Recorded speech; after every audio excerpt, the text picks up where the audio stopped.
அது லட்சியவாதின்னா என்ன தெரியுமா? நீங்க உங்கள ஒரு ஹீரோவா நெனைப்பீங்க. ஒரு நெருப்பு நெருப்பு மாரி இருக்கும். அப்படியே ஒரு இப்போ ஹீரோ பார்த்தா எப்படி இருக்கு? ஒரு ஹீரோவுக்கு ரசிகர்ங்கிற பேர்ல எப்படி அடிமையாறோம். அதுபோல நீங்க ஒரு லட்சியவாதி ஆயிட்டீங்கன்னா, நீங்க ஒரு ஹீரோ ஆயிட்டீங்கன்னு அர்த்தம். உங்க வாழ்க்கைங்கிறது ஒரு திரைப்படம். அந்த உங்க வாழ்க்கைங்கிற திரைப்படத்தில நீங்க ஒரு ஹீரோ.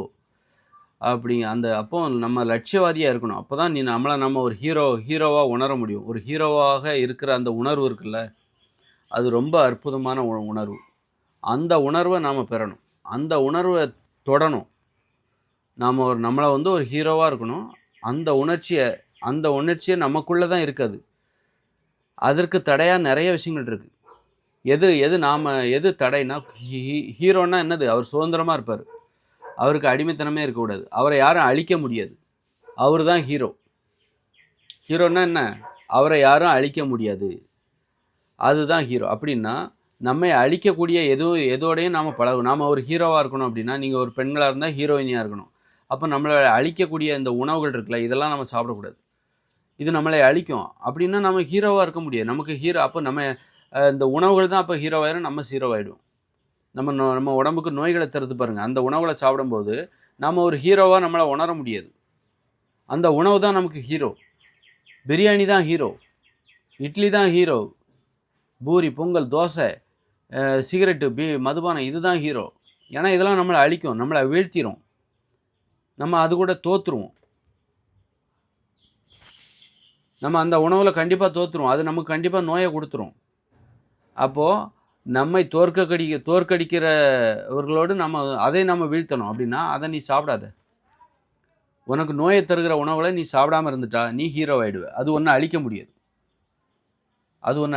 அதுபோல கெட்ட பழக்கங்கள் எதுவும் இருக்கக்கூடாது. அது நம்மள அழிச்சிரும். சிகரெட் பிடிக்கிறீங்கன்னா, நீங்க ஹீரோவா இருக்க முடியாது. ஏன்னா, அது உங்கள அழிச்சிரும். அப்ப நீங்க அதுகிட்ட தோத்துருவீங்க.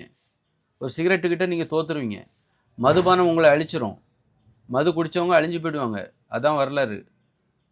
அப்போ அந்த மதுபானம் உங்களை அழித்து விடும் என்றால், உங்களை நீங்க அதுகிட்ட தோத்துட்டீங்க. அப்ப அதுதான் உங்களுக்கு ஹீரோ. அதனால உங்கள அழிக்கிற எந்த விஷயத்தோடையும் நீங்க வந்து சம்மந்தப்படுத்திக்காதீங்க. அப்பதான் நீங்க உங்கள ஹீரோவா உணர முடியும். அப்போ உங்களுக்கு ஒரு லட்சியமும் இருக்கணும். என்ன லட்சியம்? ரொம்ப காலம் உயிர் வாழணும் அப்படிங்கிறது தான் லட்சியமா இருக்கணும். எல்லா லட்சியத்தோட அடிப்படையே நீங்க டாக்டர் ஆகணும், இன்ஜினியர் எல்லாத்துக்கும் என்ன காரணம்? ரொம்ப காலம் உயிர் வாழணுங்கிறது தான். லட்சியம்னு ஒண்ணு இருந்தா தான் உங்களுக்கு பொறுப்பு இருக்கும். உங்க லட்சியத்தை நிறைவேற்றுவதற்காக உயிரோடு வாழ வேண்டும், பாதுகாப்பா வாழணும், பொறுப்பா இருக்கணும். இல்லன்னா வேலை கெட்டு போயிரும். லட்சியத்தை அடைய முடியாது. அப்படிங்கிற அந்த பொறுப்புணர்ச்சிய லட்சியம் என்பது உங்களுக்கு குடுக்கும். அதனால லட்சியவாதியா இருந்தீங்கன்னா தான் ஹீரோவா இருக்க முடியும். லட்சியம் எதுவும் இல்லாதவர்கள் ஹீரோக்கள் அல்ல. நமக்கு லட்சியம் இருக்கணும். அதுபோல நாம எதுக்குமே அடிமையா இருக்கக்கூடாது. யாருக்குமே, எதற்குமே நம்ம எந்த பழக்கத்திற்குமே நம்மை அழிக்கக்கூடிய எந்த ஒரு பழக்கத்துக்கும் நம்ம அடிமையா இருக்கக்கூடாது. நம்மை பாதுகாக்கக்கூடியவர்களுக்கு நாம அடிமையா இருக்கணும். நமக்கு நல்லது செய்றாங்க பாருங்க, அவங்களுக்கு நம்ம அடிமையா இருக்கணும். அதுதான் அன்புக்கு அடிமை. ஹீரோன்னா அப்படித்தானே. அன்புக்கு தானே அவர் அடிமையாவாரு. அ அச்சுறுத்தலுக்கு அடிமையாக மாட்டாரு. நமக்கு தீங்கு செய்ற வில்லனுக்கு அடிமையாக மாட்டாரு. அதே நேரத்தில அவர் வந்து ஹீரோ வந்து என்ன பண்ணுவாரு? அன்புக்கு அடிமையா இருப்பாரு. அதுபோல நமக்கு நல்லது செய்ற உணவுகளுக்கு நாம அடிமையா இருக்கணும். கெட்டது செய்ற உணவுகளுக்கு நம்ம அடிமையா இருக்கக்கூடாது. கெட்டது செய்றவங்களுக்கு நம்ம அடிமையா இருக்கக்கூடாது. நல்லது செய்றவங்களோட பழகணும். நல்லது செய்றவங்களுக்கு நம்ம அடிமையா இருக்கணும். நல்ல பழக்கங்களுக்கு அடிமையா இருக்கணும். அப்பதான் நம்மள ஒரு ஹீரோவா உணர முடியும். நல்ல பழக்கங்களுக்கு நாம அடிமையா இருந்தா தான், நமது லட்சியத்தில் வெற்றி பெற முடியும். நாம ஒரு லட்சியவாதியா வாழ முடியும்.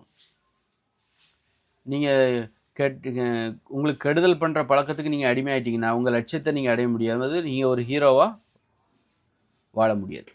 நீங்க ஒரு ஹீரோவா உங்கள நீங்க உணர முடியாது. அதனால ஒரு லட்சியம்ங்கிறது இருக்குல்ல, லட்சியவாதி ஒரு ஹீரோவா நீங்க உங்கள உணர்றது, ஒரு பெண்ணா இருந்தா ஒரு ஹீரோயினியா உங்கள உணர்றது இருக்குல்ல, அது செம்ம ஃபீலிங்க குடுக்கும். சரியான ஃபீலிங்க குடுக்கும். அந்த உணர்ச்சிய நாம தொடணும். நமக்குள்ள தான் இருக்கு. அத கண்டுபிடிக்கணும். நெறைய பேருக்கு அப்படிப்பட்ட உணர்ச்சியே இல்லாம தேமேன்னு உட்கார்ந்துருக்காங்க. போராடணும். அது சும்மா இல்ல. ஒரு ஹீரோங்கிறது சும்மா கிடையாது. ஒரு ஹீரோனா தன்னை உணர்றதுங்கிறது வந்து, இதான் தன்னை உணர்தல். தன்னை உணர்தல்னா என்னன்னா, நமக்குள்ள இருக்கிற ஒரு ஹீரோ. நமக்குள்ள இருக்கிற ஒரு பெண்ணா இருந்தா, உங்களுக்குள்ள இருக்கிற ஒரு கதாநாயகி. அவங்கள நீங்க கண்டுபிடிங்க. அவங்களோட போய் அவங்கள வெளிய கொண்டு வாங்க. அப்ப இருக்கு பாருங்க அந்த உணர்ச்சி, அது வேற லெவல்ல இருக்கும்.